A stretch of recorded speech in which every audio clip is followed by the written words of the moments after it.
उत्तरकाशी से बड़ी खबर मिल रही है। गंगोत्री यमुनोत्री धाम यात्रा में जाम से यात्री परेशान हुए हैं। यात्रियों की संख्या बढ़ते ही जगह जगह जाम लग गया है। यमुनोत्री हाईवे पर राड़ी टॉप के दोनों ओर खस्ताहाल संकरी सड़क पर जाम लगा हुआ है। सियाना चट्टी से जानकी चट्टी के बीच जाम से लोग परेशान हुए हैं। गंगोत्री हाईवे पर गंगनानी से हर्षिल तक लंबा जाम लगा हुआ है। दोनों धामों में अब तक 6,84,000 से ज्यादा यात्री दर्शन कर चुके हैं। जनपद में सुबह से ही तेज बारिश भी हो रही है। तस्वीरें आप देख सकते हैं, लंबा जाम लगा हुआ है और लंबा जाम लगने की वजह से जो यात्री हैं वो काफी परेशान हो रहे हैं। खस्ताहाल और संकरी सड़क पर जाम की वजह से जो यात्री हैं वो काफी परेशान हो रहे हैं। हमारे सहयोगी बलवीर हमारे साथ जुड़ गए हैं। बलवीर, जरा बताइए अभी फिलहाल क्या वहां की स्थिति देखने को मिल रही है? लंबा जाम लगा हुआ है, ये जाम कब तक खुलेगा? यात्री कितने परेशान हो रहे हैं यहाँ पर? बिल्कुल, ये एक दिन की कहानी नहीं है। हर दिन ये हालात, जो गंगोत्री हाईवे हो चाहे यमुनोत्री हाईवे हो, दोनों जगह बन रहे हैं। गंगोत्री हाईवे की हम बात करें तो गंगनानी से हर्षिल के बीच में कई बार जाम की स्थिति बन जाती है, जिससे यात्रियों को घंटों परेशानी का सामना करना पड़ता है। इसी तरह से यमुनोत्री हाईवे की हम बात करें तो सियाना चट्टी से जानकी चट्टी तक जाम के हालात बनने से यात्री बेहद परेशान है। और दूसरी बात है कि राड़ी टॉप के पास जो 15 किलोमीटर का जो हिस्सा है, वहां पे संकरी सड़क और खस्ताहाल सड़क होने के कारण भी जाम की स्थिति बन रही है, जिससे यात्रियों को घंटों जाम में फंसना पड़ रहा है। कई बार अवगत कराने के बाद भी, प्रशासन कार्यदायी संस्था को अवगत कराने के बाद भी हालात नहीं सुधरे। और इसमें ये स्थिति है कि बारिश जनपद में लगातार हो रही है और भारी बारिश के बीच में जो जाम की स्थिति और बिगड़ाल हो जा रही है, जिससे जो यात्री है उन्हें भारी परेशानियों का सामना करना पड़ रहा है। अभी फिर से जनपद में तेज बारिश शुरू हो गई है। तो कह सकते हैं कि बारिश और फिर जिस तरह से जाम की स्थिति संकरी सड़क और खस्ताहाल सड़क के कारण बन रही है, उससे यात्रियों को परेशानी का सामना करना पड़ रहा है। बलवीर, सवाल ये खड़े हो जाते हैं कि जब चारधाम यात्रा की शुरुआत होती है तो श्रद्धालुओं की भीड़ बढ़ जाती है। इसको देखते हुए प्रशासन को पहले से ऐसी व्यवस्था करनी चाहिए ताकि जो यात्री दूर दूर से पहुंच रहे हैं चारधाम यात्रा के लिए, उन्हें कोई दिक्कत ना हो।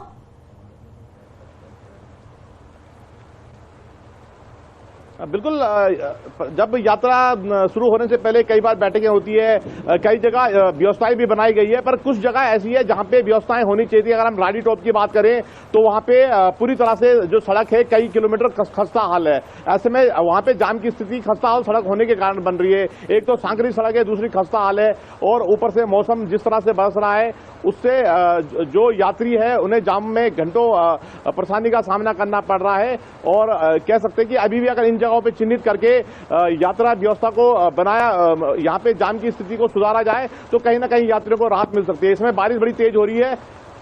बिल्कुल बलवीर, क्योंकि बारिश भी हो रही है, यात्री फंसे हुए हैं। अब इस बात से अंदाजा लगाया जा सकता है कि यात्री कितने परेशान हो रहे होंगे। हालांकि जो इंतजाम बार बार कहे जाते हैं, दावे किए जाते हैं, वो दावे यहां पर खोखले साबित होते हुए नजर आ रहे हैं। शुक्रिया इस पूरी जानकारी के लिए बलवीर।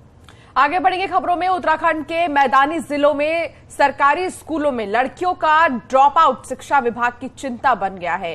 प्राइमरी से लेकर सेकेंडरी स्कूल में आज भी स्थिति ये है कि 7 से 10% तक की गर्ल्स ड्रॉप आउट हो रही हैं। खासतौर पर हरिद्वार और उधम सिंह नगर जैसे जिलों को लेकर शिक्षा विभाग पशोपेश में है। यहाँ लड़कियों के ही ज्यादातर ड्रॉप आउट के केस सामने आ रहे हैं, जबकि मैदानी जिलों में पहाड़ों के मुकाबले ज्यादा सुविधाएं हैं, लेकिन इसके बावजूद ड्रॉप आउट केस मैदानी जिलों में रिकॉर्ड स्तर पर है। अब नए सेशन में एजुकेशन डिपार्टमेंट लड़कियों के स्कूल छोड़ने की वजह पर काम करने की बात कह रहा है। तो ड्रॉप आउट के केस ज्यादा सामने आ रहे हैं, लेकिन इसकी वजह को अब तक अच्छी तरीके से नहीं टटोला जा सका है। भारती सकलानी हमारी सहयोगी हमारे साथ जुड़ गई हैं। भारती, आखिर इसकी वजह क्या है? क्यों लड़कियां बार बार ड्रॉप आउट की लिस्ट में आ रही हैं और अब इसका सॉल्यूशन क्या होगा? हरिद्वार और उधम सिंह नगर ये वो 2 जिले हैं, मैदानी जिले हैं, जहां शिक्षा विभाग जब एनालिसिस कर रहा है तो वहां ये देखने को मिल रहा है कि लड़कियां ज्यादा स्कूल छोड़ रही हैं। इस पर जब बात की जाती है तो रीजंस कई हैं। एक तो फैक्ट्री एरिया है, लेबर क्लास वहां पर होती है और उनके बच्चे इन स्कूल्स में पढ़ते हैं।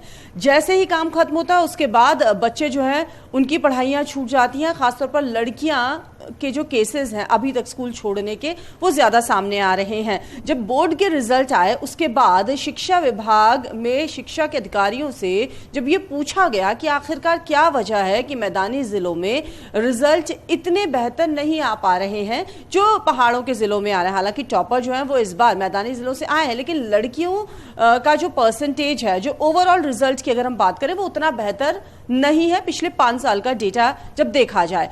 तो उसके बाद शिक्षा विभाग ये बात कहता है कि हम लगातार ये एनालिसिस कर रहे हैं कि क्या रीजन है, क्यों रिजल्ट उस तरीके के नहीं आ पा रहे हैं, जबकि जो सुविधाएं हैं वो मैदानी जिलों में ज्यादा है। तो हरिद्वार और उधम सिंह नगर और देहरादून के भी कुछ इलाके जहां पर यह देखने को मिल रहा है कि लड़कियां स्कूल ज्यादा छोड़ रही हैं। अब नए सेशन में एजुकेशन डिपार्टमेंट ये कोशिश में लगा हुआ है कि इन स्कूलों में जाकर वजह टटोली जाए, इनके पेरेंट्स से बात की जाए और टीचर्स को भी जिम्मेदारी दी जा रही है कि इस पर जो है वो डिटेल स्टडी करे कि क्या वजह है कि बच्चे स्कूल छोड़ रहे हैं। अब इसको लेकर पूरी तरीके से ये कहा जा रहा है कि शिक्षा विभाग अपनी आगे की रणनीति बना रहा है ताकि आगे बच्चे स्कूल ना छोड़ें। ठीक है, बहुत शुक्रिया भारती इस पूरी जानकारी के लिए।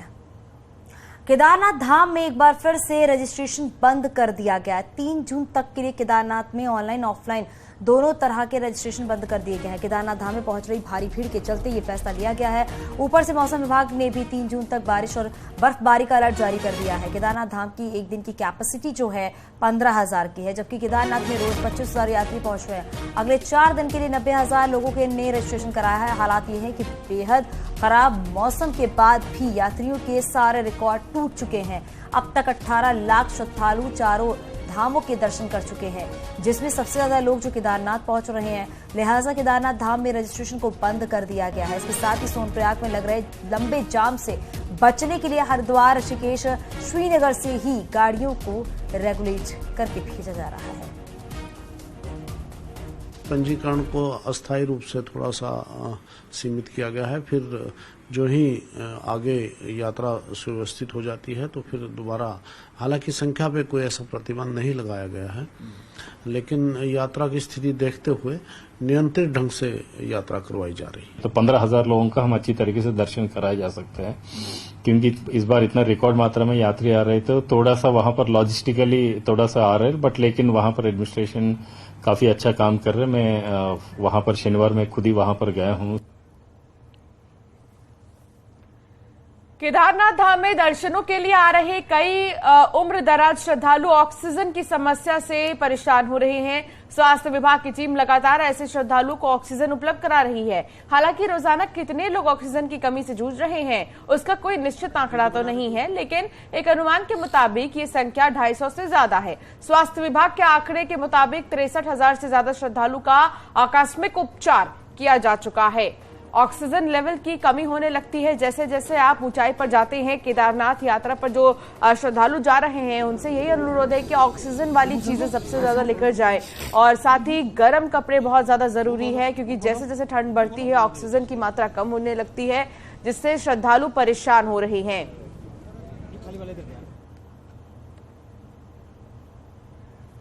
चमोली से खबर मिल रही है, जहां पर खराब मौसम के बावजूद भी हेमकुंड साहिब की यात्रा जारी है और लगभग 1,000 श्रद्धालु हर दिन हेमकुंड साहिब पहुंच रहे हैं। अभी तक 12,000 से भी ज्यादा श्रद्धालु जो हैं वो हेमकुंड साहिब पहुंच चुके हैं दर्शन करने के लिए। ये तस्वीरें भी आप देख सकते हैं। मौसम खराब है, उसके बावजूद श्रद्धालुओं की संख्या बढ़ती ही जा रही है और पैदल रास्तों पर बर्फ जमी हुई है। कई फीट तक ये बर्फ जमी हुई है, लेकिन उसके बावजूद भी श्रद्धालुओं की संख्या में किसी तरह से कोई कमी नजर नहीं आ रही।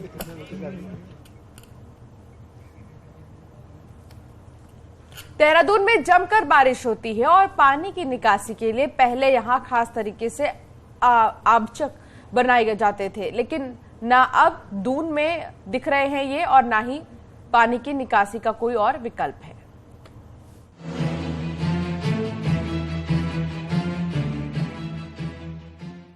देहरादून और आसपास पहले जब घर बनाए जाते थे तो घरों के बीच में कुछ जगह भी छोड़ी जाती थी। आपचक नाम की इस जगह से ही पानी की निकासी होती थी, मगर लगातार बन रहे कंक्रीट के जंगलों में अब आपचक गायब हो गए हैं। लिहाजा मानसून में जगह जगह जल भराव आम हो गया है।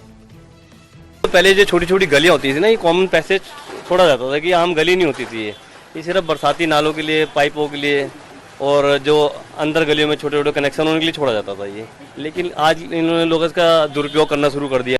अब तक तो रहे नहीं, लेकिन राजधानी में ड्रेनेज के लिए कोई सिस्टम भी नहीं बन पाया है।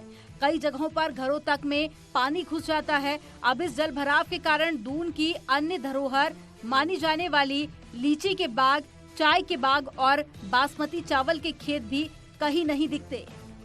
जो हमारी ड्रेन्स वगैरह क्लीनिंग का कार्य है वो लगातार चल रहा है और इसमें भी हमारा प्रयास रहेगा कि मॉनसून से पहले हम लोग मेजर ड्रेन्स अपनी सारी क्लियर करवा लें।